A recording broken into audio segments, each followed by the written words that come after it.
So, good evening, everybody, and welcome to this very exciting first joint webinar between members of the ILO and the International Association of Workplace Bullying and Harassment. I'm Dr. Allison Thirlwall. I work at the University of Wollongong in Dubai, so I'm based in the Middle East. And I'm also the president of the International Association of Workplace Bullying. And so we're absolutely delighted to be involved in this joint webinar.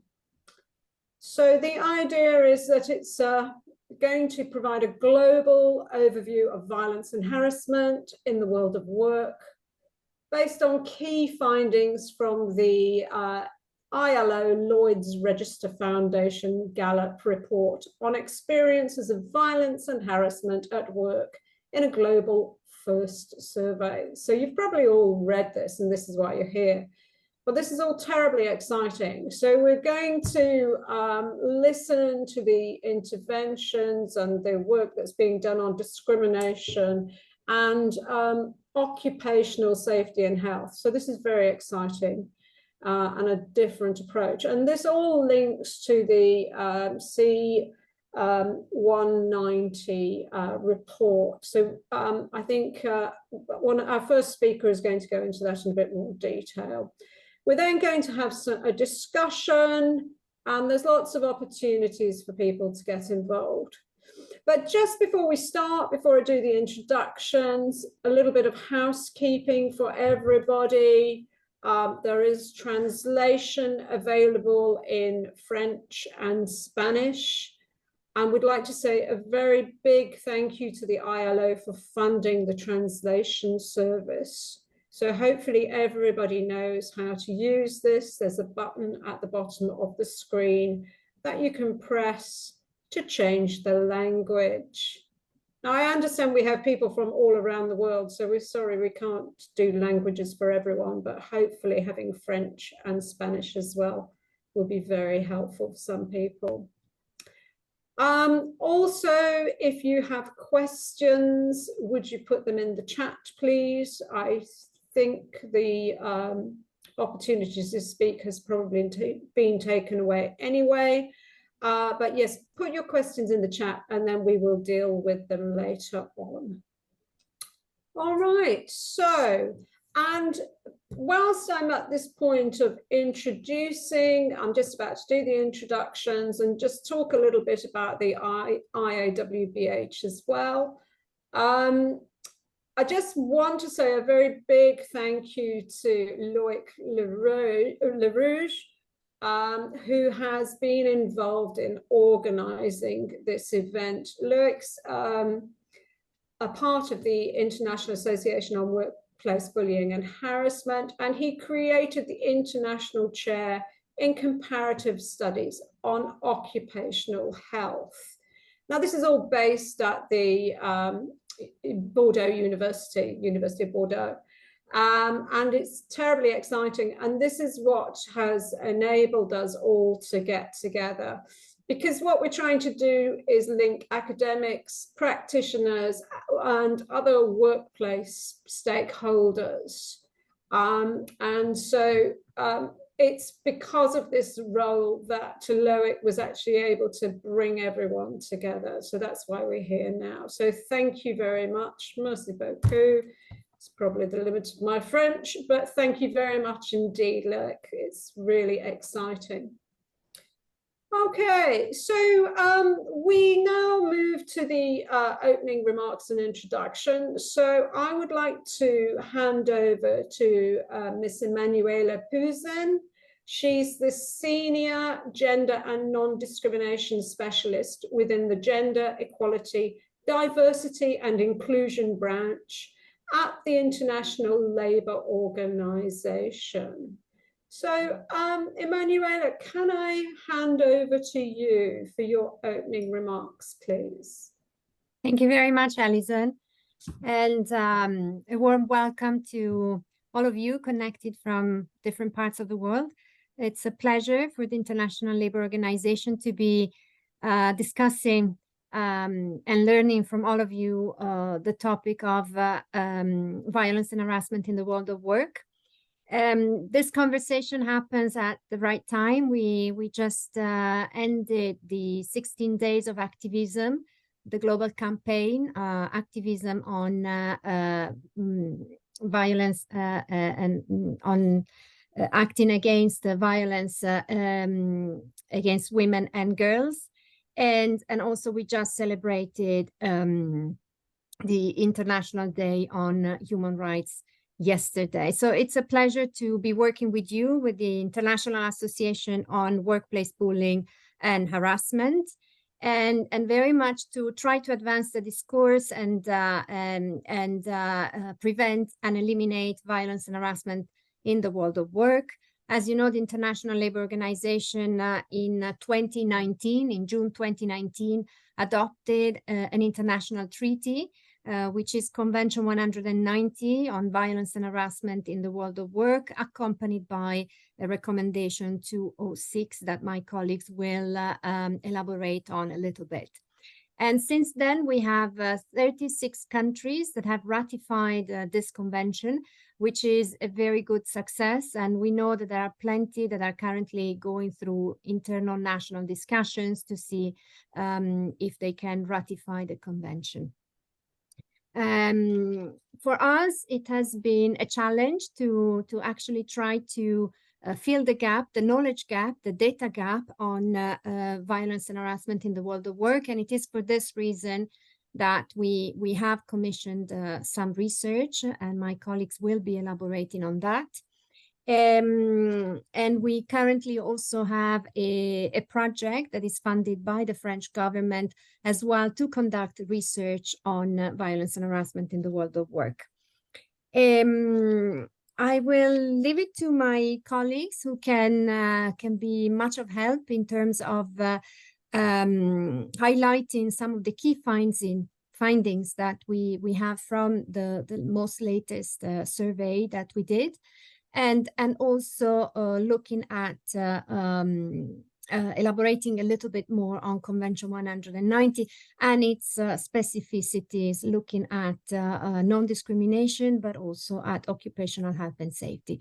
So I thank you very much for being with us. I see that we have quite a number of people, so I look forward to a very reachful discussion. Over to you, Alison. All right, thank you very much, Emanuela. That's lovely.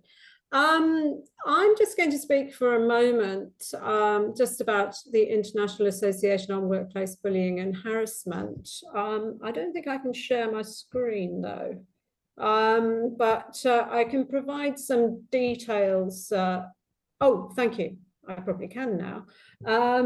Thanks, Emanuela.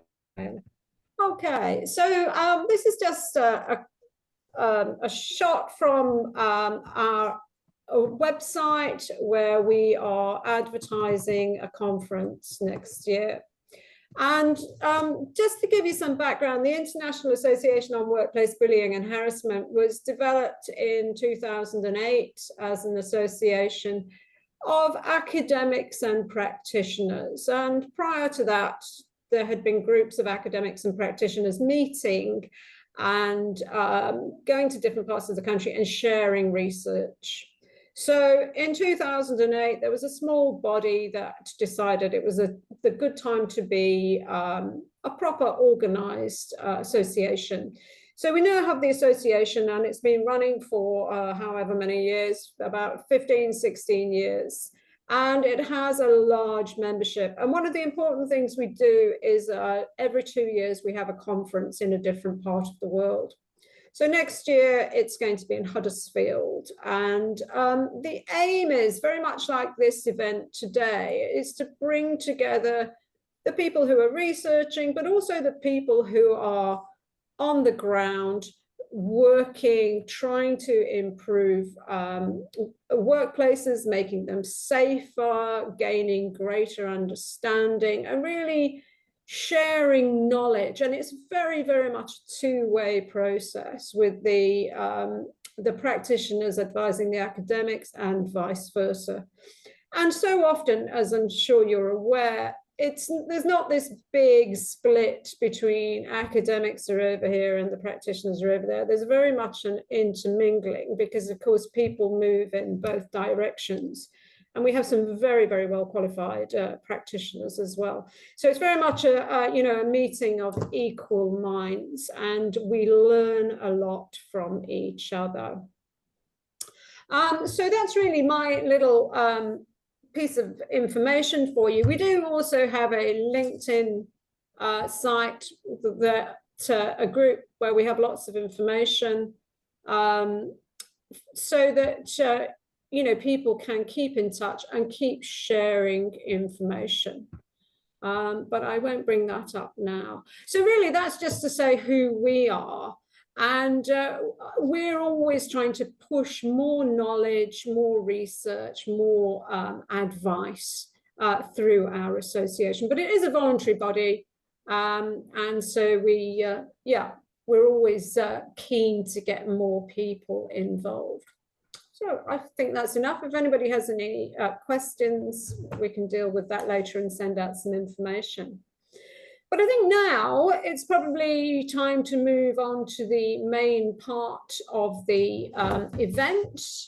And this is where we're going to have an overview of the violence and harassment at work and the Convention 190 framework. So this has three speakers to start off with. We're going to hear from Miss Ira Postolacci, who is an economist on gender equality and non-discrimination at the ILO in Geneva. We're then going to move on to Miss Valentina Berghini. I hope I said your name properly, but Valentina.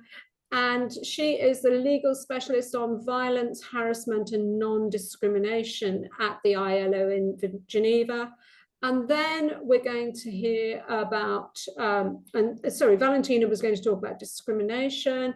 We're then going to talk about the OSH perspective.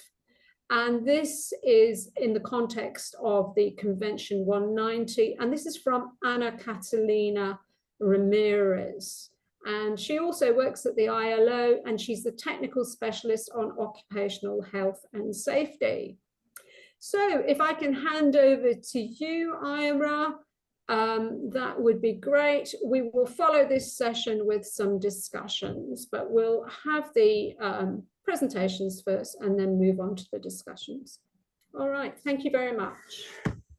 Thank you very much, Alison, and thank you everyone for being here today for this joint event with the association.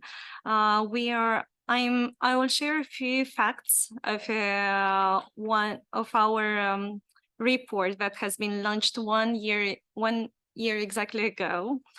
It's a collaboration between the ILO-Lloyd's Register Foundation and Gallup, which tried for the first time to provide a global overview of people's own experiences of violence and harassment at work. So with this global first survey and report, we aimed to provide a comparable data on the magnitude and the frequency of violence and harassment at work, to provide some insights into the main forms of violence and harassment, be that physical, psychological, or sexual, and on the main barriers that prevent people from talking about it. So I'll be sharing with you a first global overview. So what the report finds is that violence and harassment in the world of work is a widespread phenomenon. That being said, is that more than 1 in 5 persons in employment, which constitutes almost 23%, has experienced at least one form of violence and harassment at work over their working life. More than that, about 1/3 of those victims, which is almost 32%, said that they had experienced more than one form of violence and harassment. And 6% of those victims have faced all the 3 forms of violence and harassment in their working life. We also know that this phenomena is a recurrent and still very present phenomena, because more than 3 in 5 victims of violence and harassment at work said it happened to them multiple times. And also the last incident took place within the last 5 years. So we looked at these 3 forms, main forms of violence and harassment: physical, psychological, and sexual. And we see that globally, the psychological violence and harassment has been experienced by nearly 1 in 5 persons in employment. This being the form of violence the most experienced by people in employment, followed by physical violence and harassment, where nearly 1 in 10 persons in employment have experienced it. You can see it on the left of the graph. And then on the right of the graph, we can see that sexual violence and harassment has been experienced by 1 in 15 people, which is around 6% of people in employment that experienced it over their working life. It's worth to mention that women were particularly exposed to sexual violence and harassment at work, where we can see the biggest gender discrepancy, while men have experienced more of a physical violence and harassment at work. So I will go a bit into detail of all these 3 forms. As I have said, you may ask yourself, what did we measure with physical violence and harassment at work? So in our short survey, we defined physical violence and harassment with behaviors such as hitting, restraining, or spitting. And I won't repeat myself of what I have said before, but just to mention that men also reported they experienced physical violence and harassment at work recurrent times. And also the highest prevalence, we can see it in low and lower middle income countries. When it comes to psychological violence and harassment, we are defining it or measuring it with behaviors such as insults, threats, bullying, or intimidation. And we also see that women, even though slightly more, registered higher prevalence than men in their working life, as well as in the past 5 years. High-income countries registered the highest prevalence of psychological violence and harassment, and women being far more likely to report it compared with men, with a difference of 8 percentage points. And finally, sexual violence and harassment at work, we define it with behaviors such as unwanted sexual touching, comments, pictures, emails, or sexual requests. As I have said it before, the data around sexual violence and harassment shows the largest gender difference of 2% of women reporting that they experienced such a form of violence and harassment, comparing with 5% of men. And high-income countries register the overall highest prevalence of such experiences over working life. But when we are looking at the prevalence in the last 5 years, we see that upper middle income countries registered the highest prevalence. So what do we see at the regional level? We see that the Americas, we see the highest rates of violence and harassment at work being reported. And then we see that the lowest rates of violence and harassment being reported is in Asia and the Pacific. Of course, these issues are very complex, and data shows us a first benchmarking, and it shows also how difficult it is to compare data across countries and regions. But we have got, at least for this survey, some first initial insights about the forms of violence and harassment in the main 5 regions. I may not go too much into detail in every single region, but gladly please ask questions afterwards and then we can open to discussion. but at least some key highlights on each region. So we have an overview. We see that in Africa region, experienced the second highest overall prevalence of violence and harassment, both in working life and in the last 5 years. We also have seen that physical violence and harassment, it's very persistent in the region. And we also see that men being particularly affected. We also see that the highest frequency across all regions of physical violence and harassment at work, with 61% of victims experiencing it more than 3 times. So we see the same pattern of multiple and recurrent violence and harassment. And also we see that this Africa region shows the second highest prevalence of psychological violence and harassment.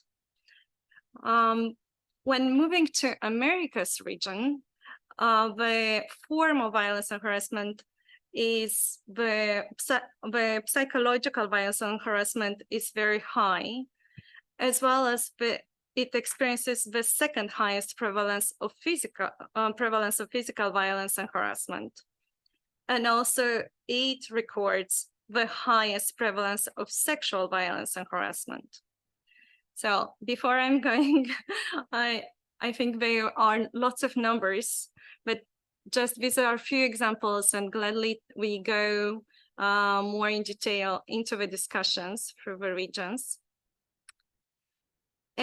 But I will focus now maybe on who is more at risk, because we see that there are multiple and intersecting groups that experience violence and harassment more than others. We see that not all groups are equally exposed, and the risk of experiencing violence and harassment at work depends on certain demographic characteristics.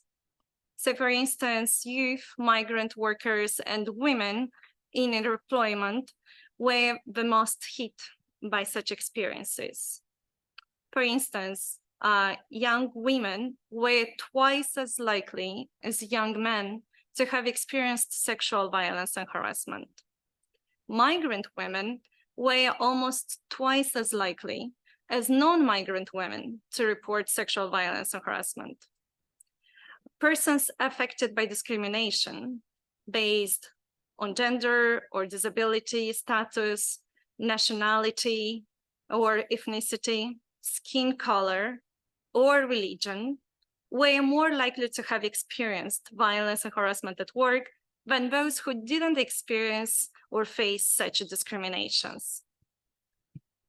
So here I'm showing you a figure where it's clearly that the discrimination, the people who experience the discrimination, which are the bars on the left, not depending on all forms of discrimination, are experiencing also, on top of discrimination, also violence and harassment. So they are going together, sadly, which means that nearly 5 in 10 people who were victims of discrimination were also they also experienced violence and harassment at work.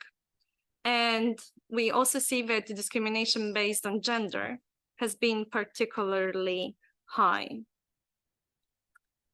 So why is it so difficult to talk about violence and harassment at work?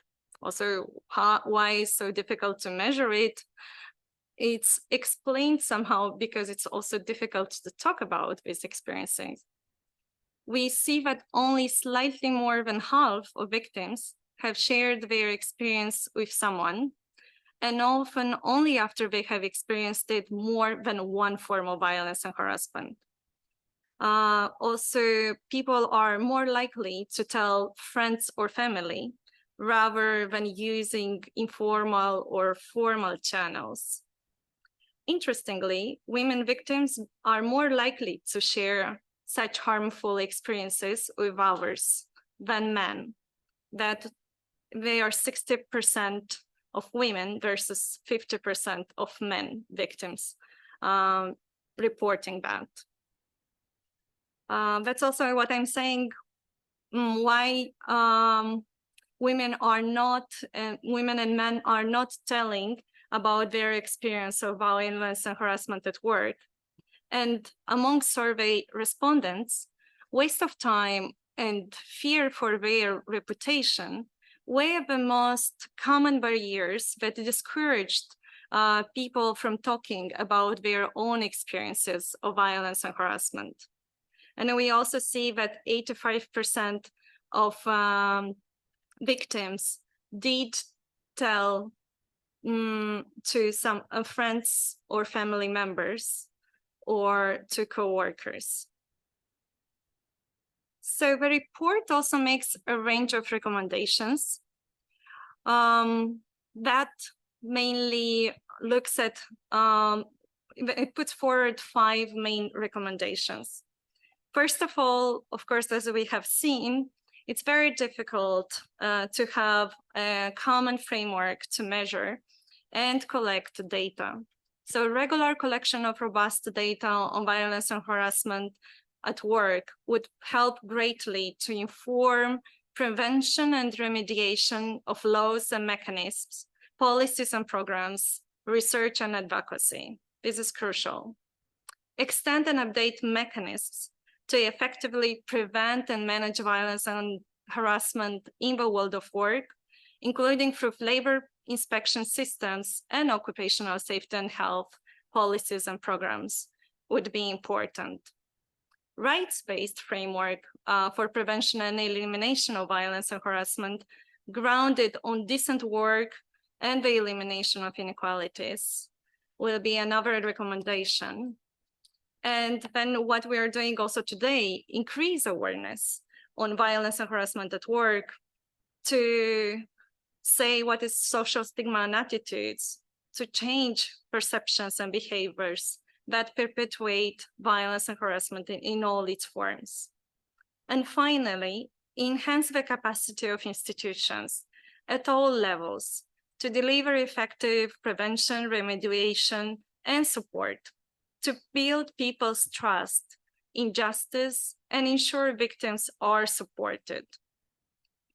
So this is a landmark contribution to fill the gap in knowledge, the gap in data, and to provide a benchmark to make improvements, and which we hope to support our discussion today, and our discussion will help us to advance the knowledge in this direction. So thank you very much to everyone for being here. Thanks. Thank you very much, Ira. That was fascinating. There is, I'm not quite clear when we're doing questions because there is a question, but shall we leave the questions until a bit later? It's just, it is relevant whilst it's in people's minds. That's the only thing. Would you be happy to answer a question, Ira, at the moment? Maybe we do it at the end because I haven't seen yet the question, but if it's a burning one, I can take it on board for sure. Otherwise, gladly to open it at the end after me. Okay, sure. We'll open it at the end. So Elfie, I was just looking at your question. We'll do that at the end. So don't worry, you're not forgotten. Okay, so thanks ever so much. That was brilliant. It's just I sort of had the same question as well. That's why I was interested. So we're going to move on now to Miss Valentina Begnini. And she is going to talk about discrimination in the context of Convention 190. So over to you, Valentina. Thank you very much. Thank you, Alison. Good morning, good evening, good afternoon, everyone. It is a pleasure to be here and to start this collaboration. I hope it will be a fruitful one and that this is just the first dialogue among the different organizations, the different groups attending today. So without further ado, and in the interest of time, I will go straight into my short presentation, which will try to shed a light on the role of equality and anti-discrimination laws in the framework of Convention 190. So the basic question is, why is tackling discrimination, promoting equality, key and fundamental if we want to prevent and end violence and harassment at work. And some hints, we had it already from Ira's presentation, because we had some groups, youth, migrants, women are more, or also men, to physical violence. There are some personal characteristics that seems to be a risk factor. Anna Catalina will talk later about that, and that could increase the likelihood of violence and harassment. But the data that Ira highlighted also show how intersecting discrimination is a key factor, because we saw that migrant women, so when there is migration and sex or gender, that when they overlap, the risk is even higher. Young women, and we could go on. But what also was interesting from this study from Gallup, and also, was just a confirmation for us, is that how discrimination and violence is a continuum. So the data that show that people who have been discriminated in life, so that unfortunately the survey couldn't go into detail on what specific area of their life they were discriminated against, if there was public housing, banking, whatever. But what was interested to find out is that the people that were discriminated in their life, so outside the world of work, they were more prone, more at risk of violence and harassment at work. And I think that this is a key point to open our sharing discussion on why discrimination and violence and harassment are connected.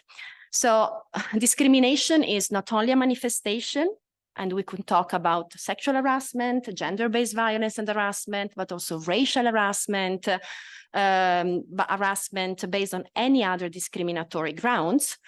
But it's also a root causes of violence and harassment. So inequality and discrimination, biased, rigid, strict gender roles affect how people treat each other and contribute to intolerance, contempt, prejudice, and violence and harassment, both at work and outside work. So to achieve lasting change and eradicate violence and harassment, this continuum need to be stopped. These root causes that perpetuate, exacerbate, and can lead to violence and harassment need to be tackled. And that's what the Convention 190 is doing. We already said that it was adopted in 2019, and it was a groundbreaking moment for the ILO, and a very well received convention, and the number of ratifications so far is just a testimony of the importance of this convention. But why is this convention important and key for the issue on discrimination? First of all, because it recognizes the right of everyone to a world of work free from violence and harassment, including gender-based violence and harassment. And gender-based violence and harassment is by definition a serious manifestation of violence and harassment, of discrimination, apologies. But what is important is C-190 brings together the words of equality and occupational safety and health. How? Not only because it makes it clear that if we want to tackle this phenomenon, we need both equality and occupational safety and health. And in the past, this was not clear for everyone. So violence and harassment was dealt under equality and non-discrimination law, so sexual harassment, for instance, or as an occupational hazard under occupational safety and health.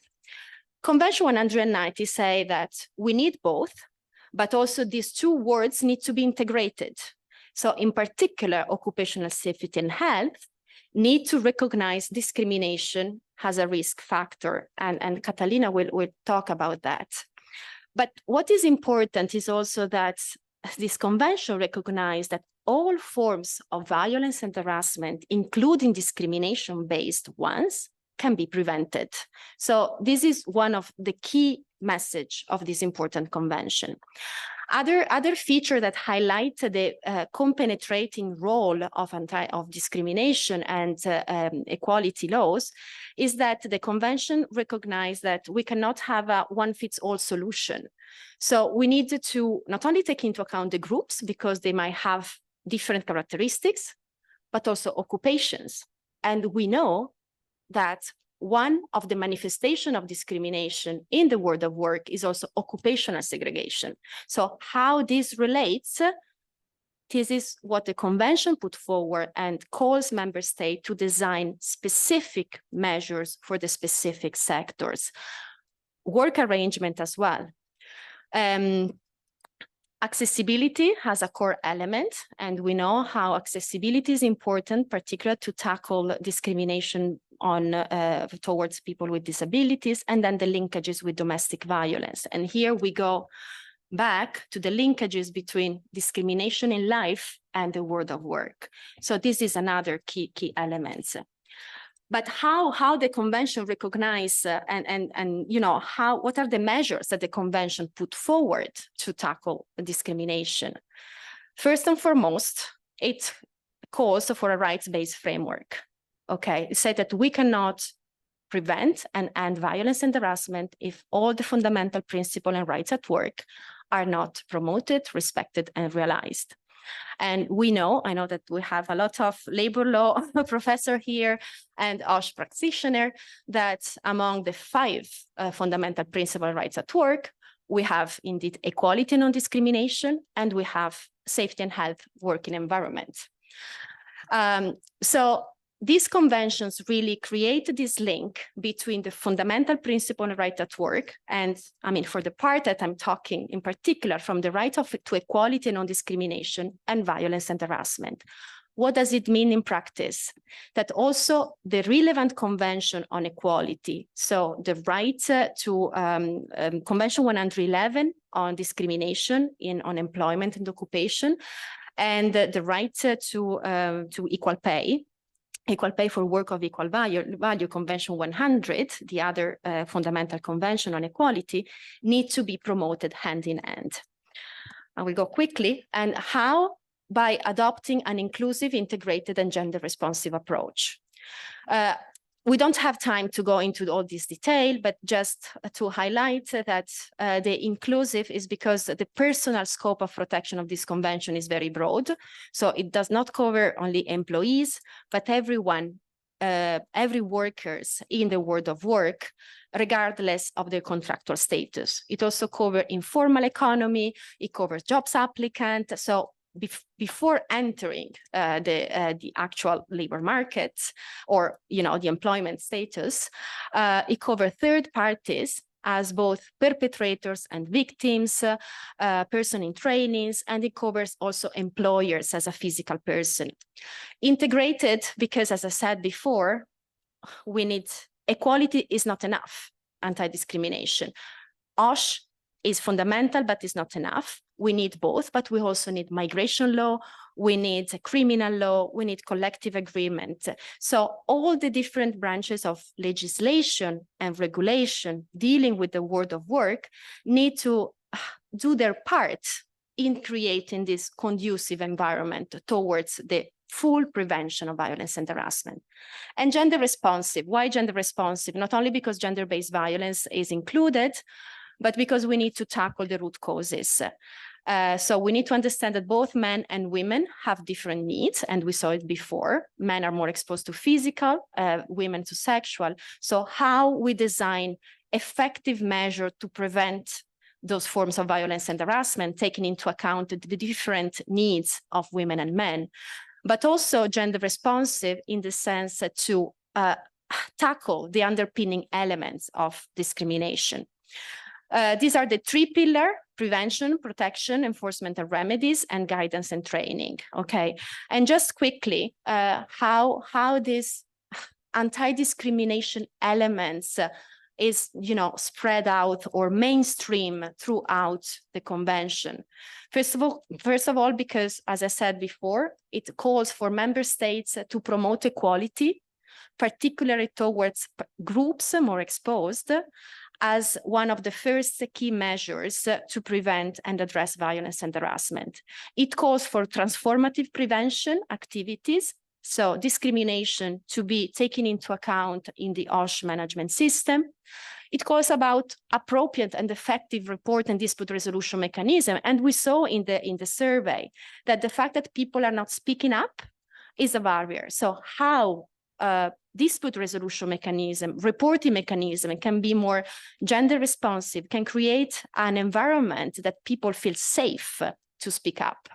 Remedies, again, protection against victimization, retaliation, gender responsive awareness raising. And this, if you look at the recommendation, it talks about gender responsive curricula or curricula tackling discrimination for, first of all, for all schools, for all educational settings level, for judges, for labor inspectors, and then gender responsive public safety. So, briefly, you see how the need to tackle the root causes of violence and harassment to promote equality is really mainstream in the different articles of the convention. And there is also a growing part of research that is showing that increasing equality and increasing diversity and inclusion at the workplace is leading to a decrease of violence and harassment. So just to say that, it's not only the right thing to do, but it's also good business. So I will stop here, but happy to go in further detail during the discussion. Over to you, Alison. All right, so thank you very much indeed. So that was Miss Valentina Berini. And we'll move now, and thank you, that was fascinating. We'll move now to Miss Ana Catalina Ramirez, who is going to talk about the occupational safety and health part of the equation here. So over to you, Ana Catalina. Thank you, Alison, and good afternoon, good morning, good evening to all the participants that have joined us today. It's really a pleasure to being with you in this very interesting webinar. So, well, I would like to just start by mentioning again what Valentina already highlighted and explained very well. This integrated approach that Convention 190 has, that brings together, as she was mentioning, different words, the word of discrimination, the word of occupational safety and health, but also the different elements that underpin violence and harassment, and that are, I would say, behind the complexity of violence and harassment. So one of these elements are psychosocial risk factors at work and their management through occupational safety and health at work. The convention and the recommendation provide clear orientations on how to integrate violence and harassment into occupational safety and health. There are specifically 3 articles of the convention, Article 9, 10, and 11, that will provide or will refer specifically to the actions to be taken to integrate violence and harassment into OSH management, but also to prevent violence and harassment through occupational safety and health. I am in the interest of time, I'm not going to, let's say, enter into the detail of these articles, but I would like to maybe discuss some of the main 3, I would say, principles or elements that we can that are present in these articles, and also all along the recommendation, and that are essential when responding to violence and harassment through an OSH perspective. So the first element, and that it's a principle actually from in occupational safety and health, and also in the convention, is prevention.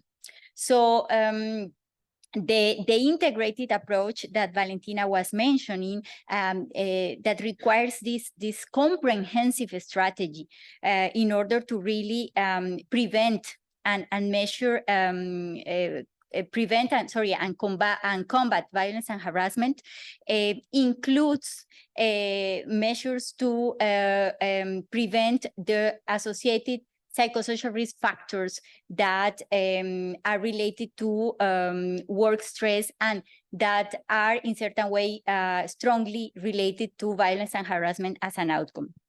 So to do so, the convention and they are in the Article 9 requires that each member adopts laws and regulations requiring two employers to take appropriate steps commensurate with the degree of control to prevent violence and harassment in the world of work. Also, it requires, so far as reasonably practicable, that employers consider violence and harassment and other associated psychosocial risk factor in occupational safety and health management, and identify the hazards and assess the risk of violence and harassment, and to take measures to prevent and control this risk. So what does it mean from an OSH perspective and from the OSH practice? Well, basically here, the convention is very clear when it calls from the identification of psychosocial risk factors and the assessment of the associated risk of violence and harassment. This means that we should consider some of the main psychosocial risk factors related to work stress. From the theoretical point of view, but also from the practice, there are some studies that relate, for example, job demands, job control, your role clarity, leadership style, and organizational justice among, for example, some of the psychosocial risk factors that are strongly associated with violence and harassment in the workplace. But there is not only that. The assessment of the risk of violence and harassment in the workplace also require to assess the working situation for each job, because there are certain situations that could increase the risk of violence and harassment. And here the literature and the practice talked about certain conditions, such, for example, working alone, working in contact with public, working with people in distress, or working with violables, but also in isolated and remote places, for example. And on top of that, we also need to consider, when doing the risk assessment, the social and cultural dynamics through which this imbalance of power, of social power, is expressed. And here Valentina already mentioned the impact of discrimination. We could also, thanks to Ira, learn from the survey results how certain group of workers face a higher risk of violence and harassment, and are those groups of workers that we can say are in a more vulnerable condition or situation due to the effect of discrimination and balance of power, socially speaking. So these are elements that also should be considered when we assess the risk of violence and harassment in the in occupational safety and health. In the practice, and what we have seen so far is that the Convention 190 has been a catalyst for increasing the demand of member states and social actors on how to perform and how to conduct risk assessment in terms of psychosocial risk factors. While what we have seen is that there are many countries that have advanced in legislation, but also in tools to support organizations and enterprises to do so, we still experience some challenges that needs to be addressed, especially when we talk about small and medium enterprises, workers in the informal economy, enterprises in the informal sector, informal economy, but also new forms or diverse forms of work, such as platform economy, and I would say new forms of expression of violence, such as cyberbullying. So these are challenges that still we need to continue overcoming and addressing when we talk about identifying and assessing risk. The second element that I would like to refer is the systematic approach to occupational safety and health when integrating violence and harassment into OSH. In this sense, the convention in the different articles calls for a systemic approach at both national and workplace level. And how is this expressing in the convention? Well, the convention calls for the integration of violence and harassment within the national policies on occupational safety and health, but also for the adoption of policies to address violence and harassment at the workplace level. And this is, let's say, the main element, and it's an element that is present also in the Fundamental Convention 155 on occupational safety and health, the need of having these policies established. And from these policies, there are other elements that the convention highlights, which are basically the need of including at the national level violence and harassment into laws and regulations on occupational safety and health, as well as others mentioned already by Valentina. The need of providing all the capacities or enhancing the capacities of the enforcement bodies, and the need of providing training to the different actors of the world of work.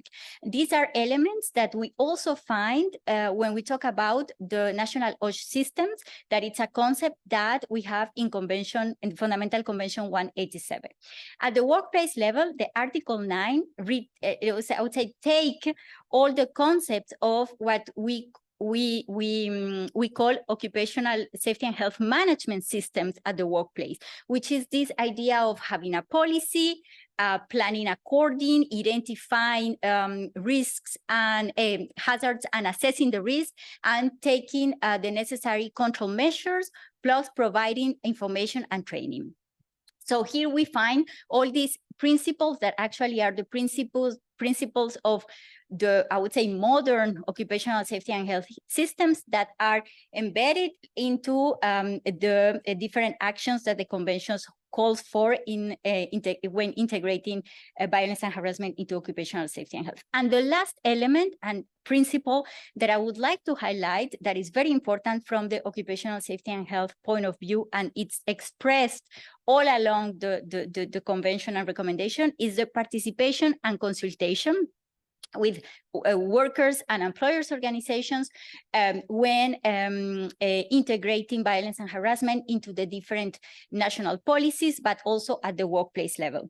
And in this sense, not only the convention calls for establishing, let's say, information, the policies, providing information on the policy at the workplace level, but also on the rights of workers, but at the same time call for increasing the capacity of workers through training, but also of labor inspectors, but also of employers, to be able to put in place these initiatives.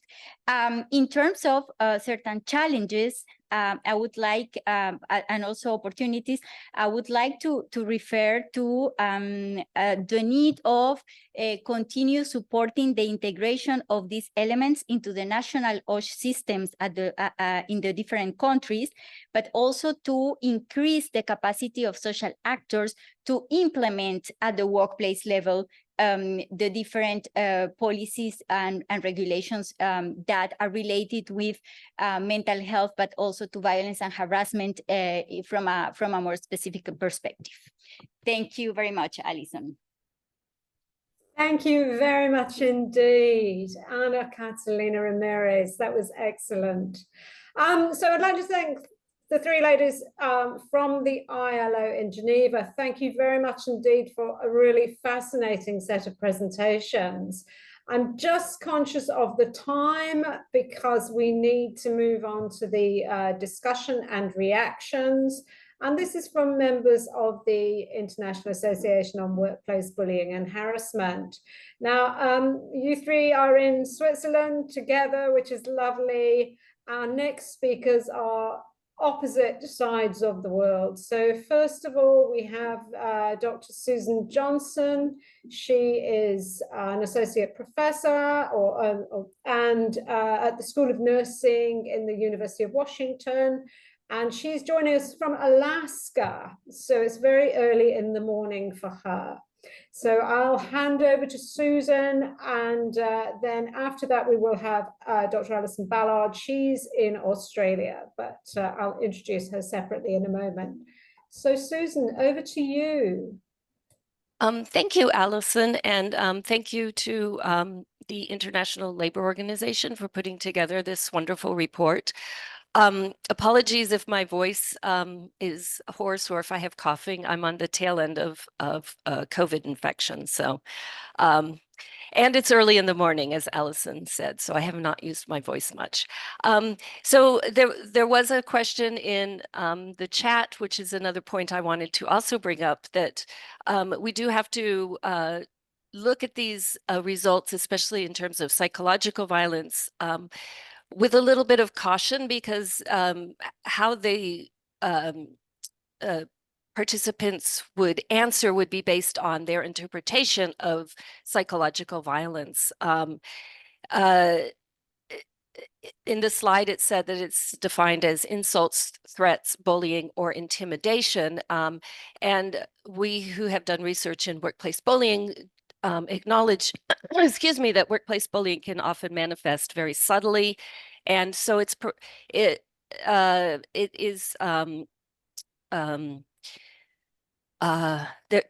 there's a likelihood that some of the respondents interpreted it differently, which, you know, we understand it happens every time, and also it could be underreported if they don't see what they experienced at work as rising to the level of psychological violence. So that is, and perhaps we can discuss this a little bit more when we open it to the full discussion.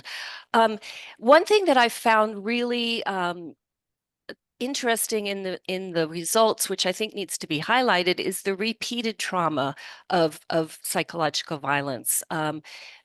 People were experiencing psychological violence more than 5 times. And that's indeed what we notice, and how we measure workplace bullying is that it's repeated. And this repeated trauma has long-lasting effects on the psyche.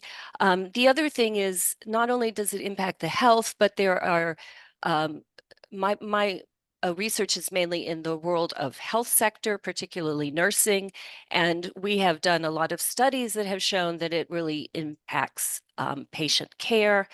There have been a few small studies, one that I myself conducted, where we did a randomized controlled trial where we exposed people to a small incident of rudeness and found that it affected their ability to perform without creating an error. So that is also concerning, of the levels of psychological violence is not only affecting people's health, but is affecting their productivity at work. The other thing that I would like to see perhaps in the future is, I am trained in also occupational safety and health from a nursing perspective.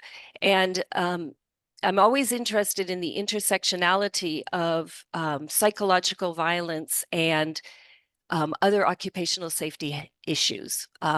When there is psychological violence presence and physical violence presence, I don't know if we don't have robust data, but it is intuitive to suspect there's also less regard for other occupational health issues. So for example, getting your workers' needs met in terms of hydration when it's hot out, protection against physical hazards in the workplace. So it'd be really interesting to see future reports really highlight that intersectionality. This report did a really good job of highlighting the intersectionality between the different types of violence, that they don't occur in vacuums, which as academics, we often just look at one type, because to do a very clean scientific study, you often just have to reduce your number of variables that you're looking at. So we do understand that that we often miss that intersectionality between the different types of violence. It's also very interesting that this study highlighted the intersectionality of risk. So that is definitely something that is a very a unique highlight from this report. Excuse me. So it would also be very important to see trends for the future. And that's going to be an exciting thing to see come out of this report. And I also wanted to point out that some of the the lower rates, perhaps like in Asia and Pacific, had lower rates of reporting psychological violence and harassment. I wonder if some of that goes back to the reluctance to speak about it. So if we're reluctant to speak about our experience of psychological harassment or sexual harassment in particular, there's often shame around this.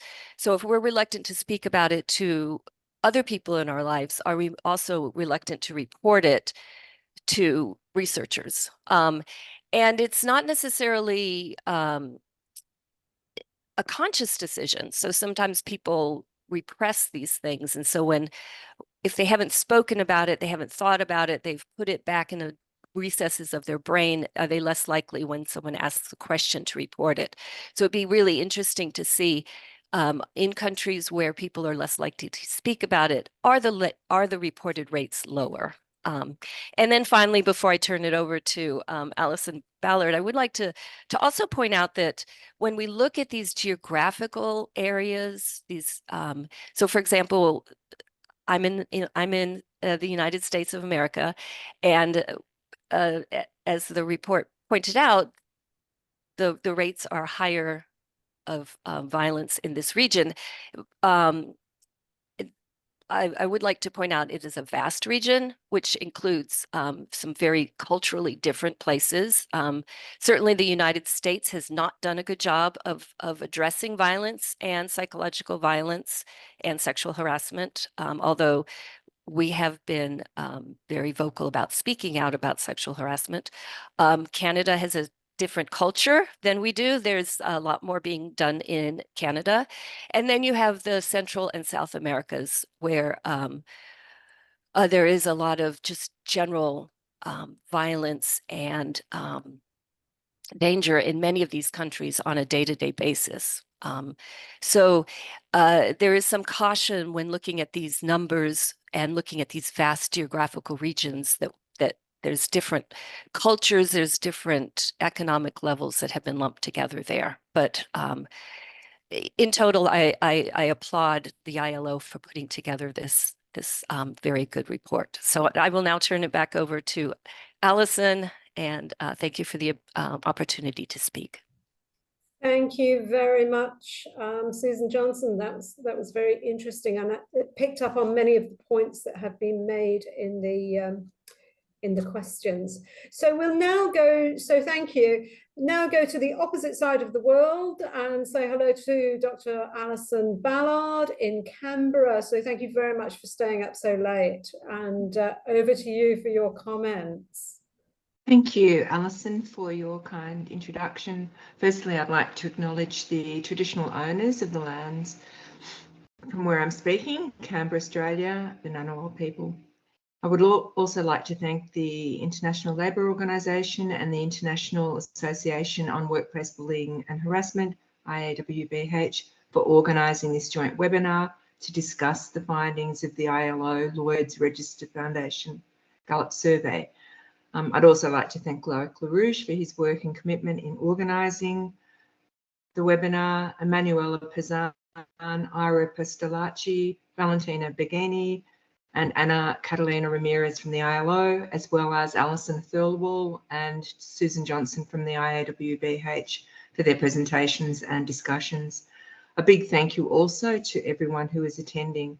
We have a truly global audience with participants from at least 45 countries attending, including Australia, France, Canada, the USA, Senegal, the UK, the United Arab Emirates, Brazil, Spain, Norway, Portugal, South Africa, Ghana, Argentina, Estonia, Poland, Portugal, Peru, Chile, Switzerland, Mexico, Costa Rica, Greece, Colombia, Belgium, Bolivia, Uruguay, Côte d'Ivoire, Morocco, Japan, Sweden, Brunei, Dar es Salaam, Denmark, Guatemala, Iraq, India, Ireland, Mali, Venezuela, the Netherlands and Croatia, which I had the good fortune to visit during October.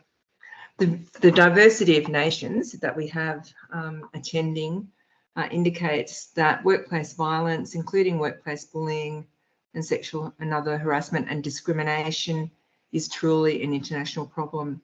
As Alison mentioned, I'm an Australian legal practitioner and socio-legal academic, as well as a board member of the International Association of Workplace Bullying and Harassment. As an academic, I'm the clinical supervisor of a health justice clinic at the University of Canberra called the Citizen-Centred Justice Legal Clinic, which sees clients with legal problems 1 day a week, every week at no cost. At the clinic, we focus on social justice and developing a commitment to social justice in our law students. These are the lawyers of tomorrow, and it's really important that we can develop a commitment to providing better access to justice for vulnerable people and emphasising the importance of equity and equality. And we're hoping that they will continue to work along these lines in the future.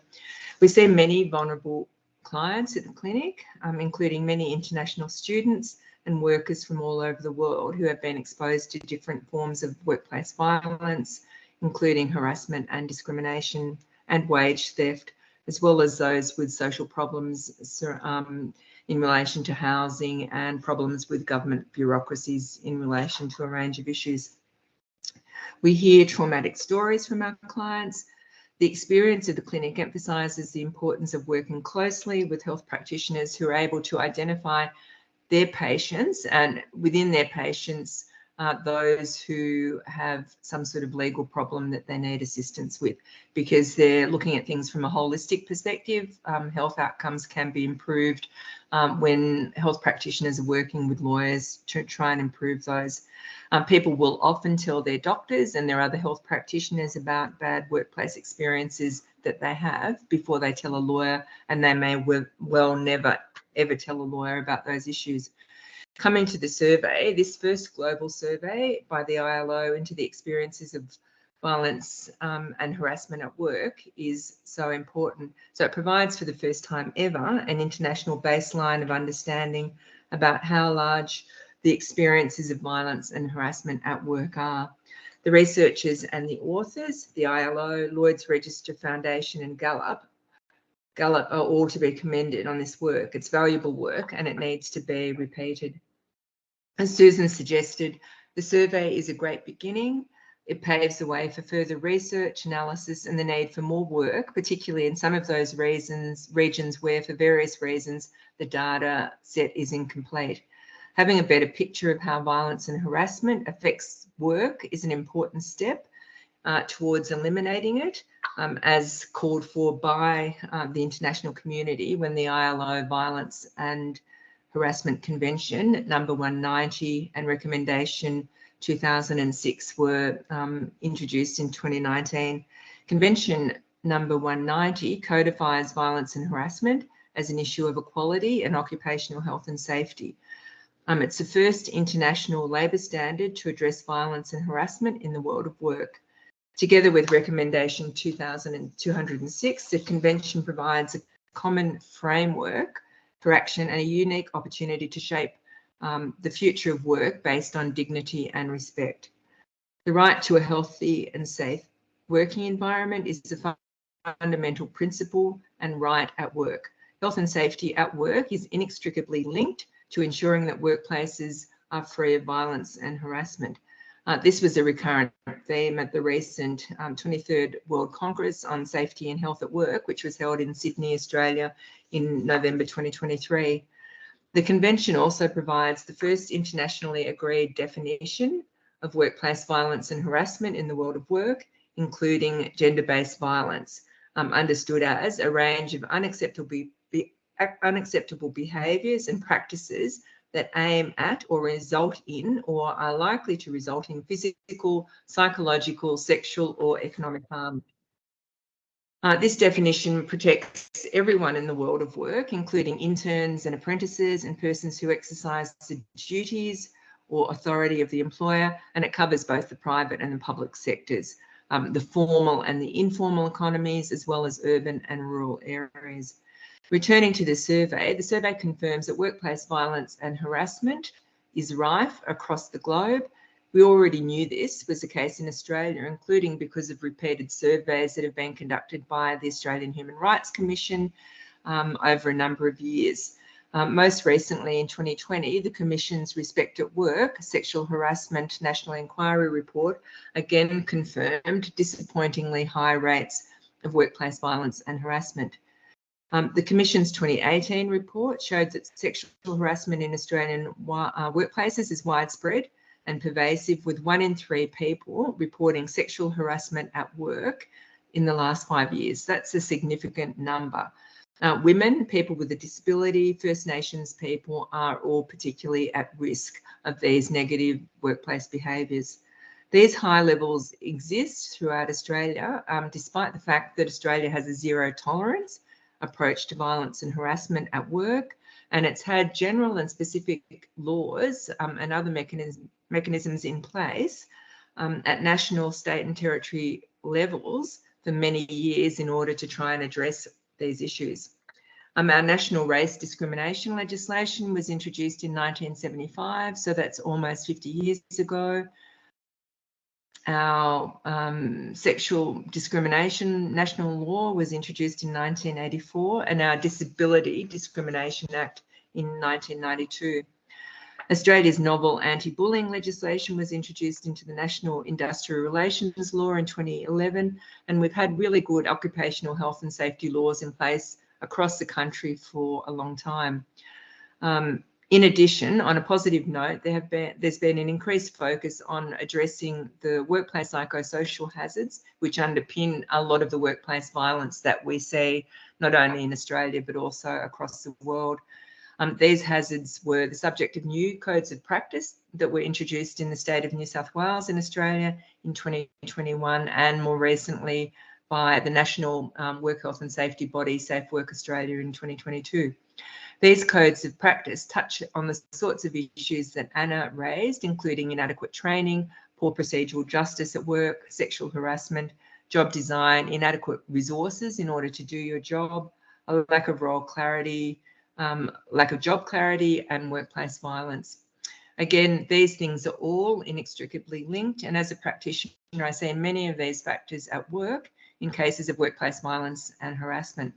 Valentina noted that inequality and discrimination are at the foundation of the continuum of discrimination-based harassment, including discrimination-based violence and harassment. This has been reflected in my own experience as a practitioner. Similarly, the factors and barriers that have been identified in the survey as being things preventing workers from reporting incidents of violence and harassment at work, including reporting being a waste of time or people being fearful for their reputation, are consistent with my own experience.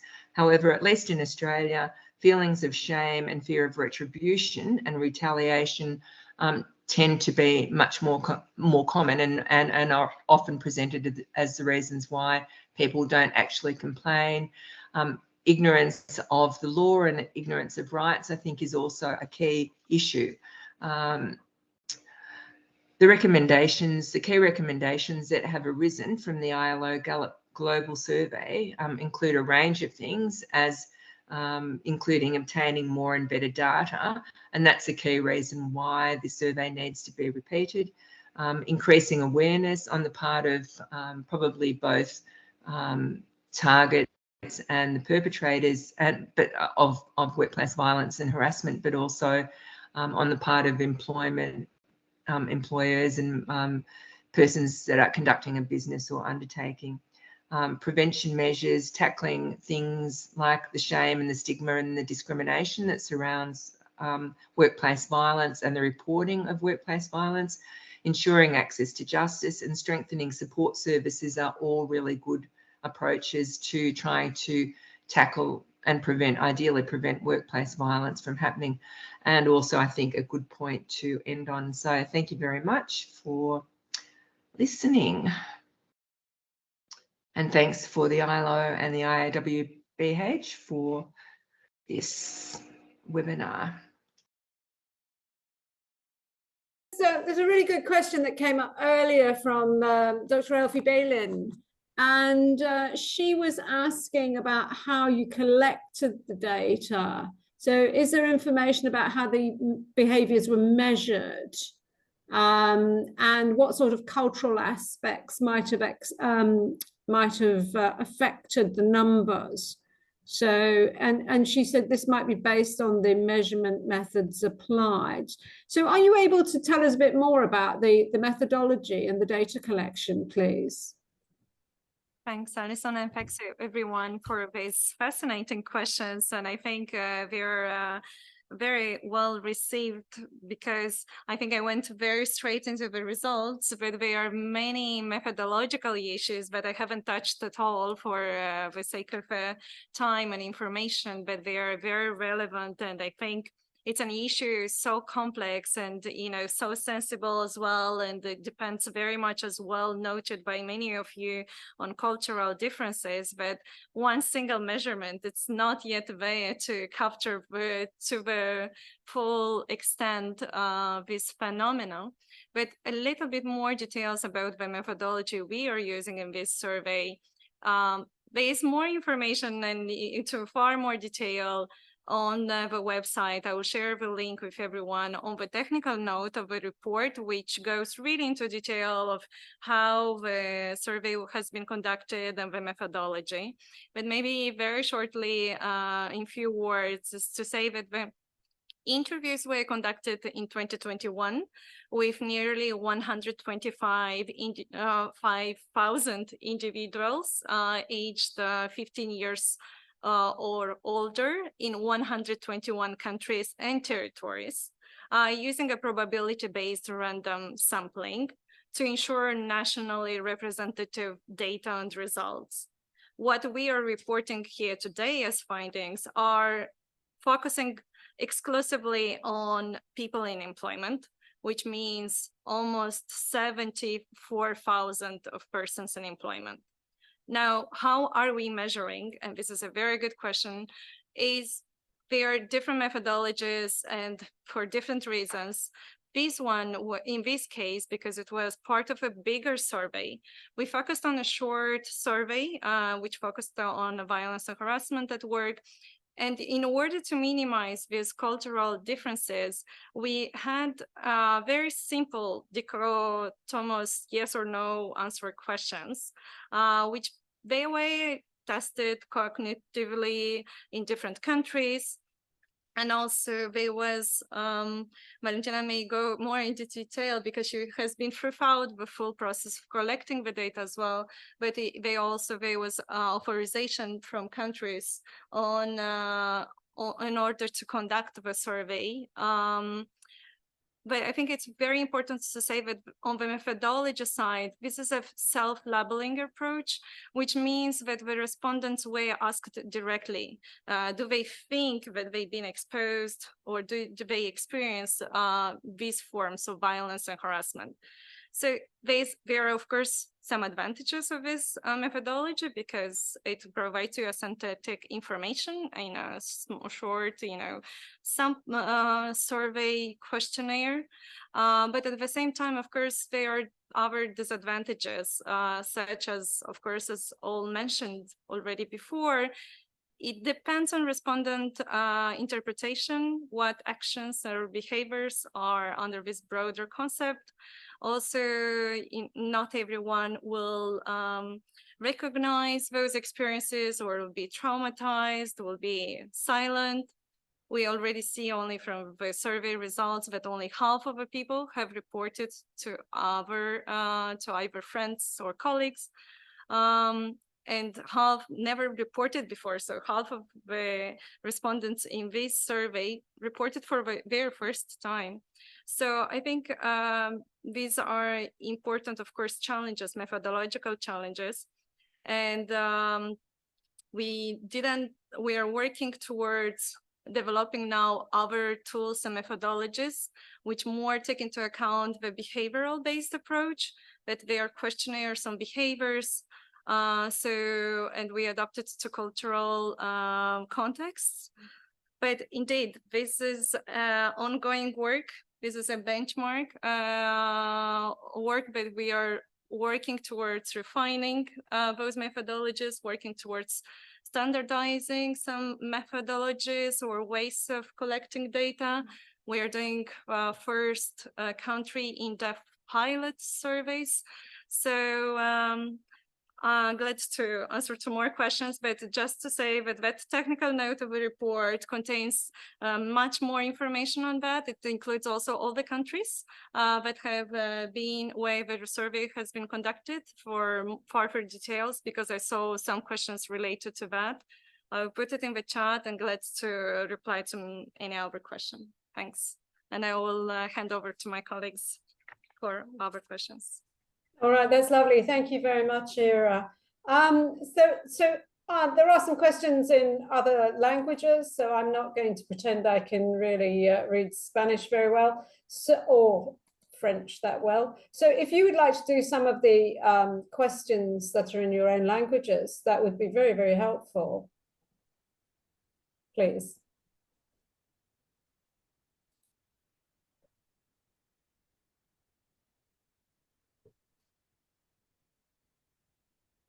So, sorry, can you see the questions? Yes, we can see now the question.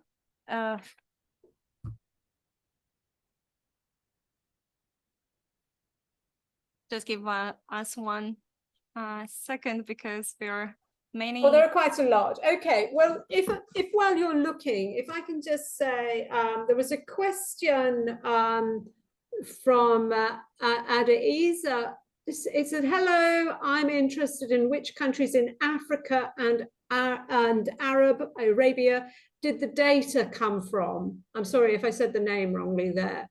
But which countries were used for Africa and the Arab countries? Is the question. Well, the list, I don't have the full list of countries, fresh in my mind. So it's on the website. The point is that the data that we publish are just valid for the global prevalence and frequency.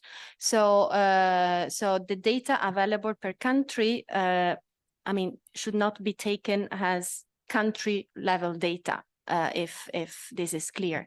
For several reasons. Some of the how do you say the numbers? The numbers of the interviews were quite tiny in a few countries. So for this reason, ILO-Gallup and Lloyd Register Foundation decided just to go for the global prevalence and regional, but not country level. So the list of countries in the annex. We also had, as Ira was mentioning, some to ask some, of course, government's authorization before carrying out the survey, and some countries that were supposed to be part of the survey didn't give us the authorization, so they were not included. Some of the questions were actually nuanced in a different way to make it culturally acceptable. And again, this was done in accordance with government's representative. So all in all, I think we can say that I agree with what Dr. Johnson, Susan, was saying, that of course, this might be considered an underestimation of violence and harassment. And that this is something that we also said clearly in the report. But what is important is that we had the same question asked throughout the survey, throughout the exercise in 121 countries. Of course, the different level also of awareness in some region could explain the different data. So I'm talking, for example, particular for the Americas. And also the willingness also to talk about. So there is a big number, I don't remember, it was more or less 2,000 or 3,000 participants that they were keen. They replied to all questions on physical and psychological violence. And then, for instance, when we asked the question about sexual violence and harassment, they refused to talk. So this gives you an idea again, and the interview were carried out in accordance to all the principle of safety and protection of the interviews of the victim. Interviews were carried out just after COVID. So where possible, we had in-person interviews. In other countries, we still have a telephone interview. So we don't know if, the victim, for example, for victim interviews, were in the room with someone else. So you see, I mean, although all the protocols about the safety were implemented and respected, but these factors need to be taken into account when analyzing the data. Yeah. Over. Okay. Yeah, no, that makes perfect sense. Sorry, I thought you'd just finished then. I hope you had. Yeah, these are the real challenges when we're doing data collection, and then when it's cross-cultural as well, it just makes it that much more complicated. So thank you very much for that, because it also segues nicely into another question. Was you mentioned that in certain countries you didn't ask the sexual harassment type questions, and I think you mentioned that in some of the Arab countries, and there were some other places as well. And the questioner is saying, why couldn't these questions be asked? I mean, you've partly answered that, but it sounds like you didn't ask the questions in the first place. So can you just give us a little idea of the process there, please? So the process is that this survey was carried out as part of the World Risk Poll. I'm sure you are all familiar with it. It is biannual poll that Gallup and Lloyd Register Foundation do jointly on risks that could affect the world population. Is a big poll that involved not only questions related to the labor market and to the world of work, but more in general on safety, crimes, So this survey module on violence and harassment at work was carried out as part of that big model. In order to carry out the survey, Gallup and Lloyd Register Foundation, and of course the ILO for that specific survey need to have government's authorization. So there's first an authorization dialogue with the governments, which of course scrutinize and see all the questionnaire, and of course we had to to nuance some of the question and work together with some authorities to see which question, how to formulate some questions. So I remember there was, I think it was China and some Arab states for sexual harassment. Some forms of physical harassment had to be changed or nuanced for some countries. And this was done from our technical team and representative of each government. When we agreed, but overall, I think it was just very few countries that we had to change some of the question. When we had all the questionnaire approved by competent authorities, we tested it with a cognitive test. and it was translated first, including in local languages, and then we did the cognitive test, and then we adapted, changed the questionnaire based on the results of the cognitive test, and then there was the launch of the survey. So this is more or less the process that we followed. I hope to have replied. All right, lovely. Thank you very much indeed. So that's a very helpful answer, really explaining some of the challenges of working within different countries. So thank you very much for that. And do we have any final comments? I'm just being mindful of the time, because if it's acceptable to everybody, I'd just like to go back to Dr. Loïc Lerouge for some closing comments. Thank you, Loïc. Thank you very much, Alison. Thank you very much, everyone, for your great presentations, and I took many notes. Here I have a few general words in conclusion. The development of violence and harassment in the workplace has a cost, but this cost, before being economic, is in the realm of feelings, ethics, and values. It is a social and human cost. We cannot conceive sustainable work based on decent work without being able to prevent violence and harassment in all aspects of work. That is why this webinar was useful to report the extent of violence and harassment at work, their reality, and to think how to combat them more effectively. The webinar showed that these issues cannot be tackled alone, but rather collectively and from different perspectives. It is also about bringing together research and practice in a mutually enriching way. And to quote Edgar Morin, on the same planet, human beings are united in a common destiny. We share the same perils. At work, we share the same spaces, the same issues, we share the difficulties.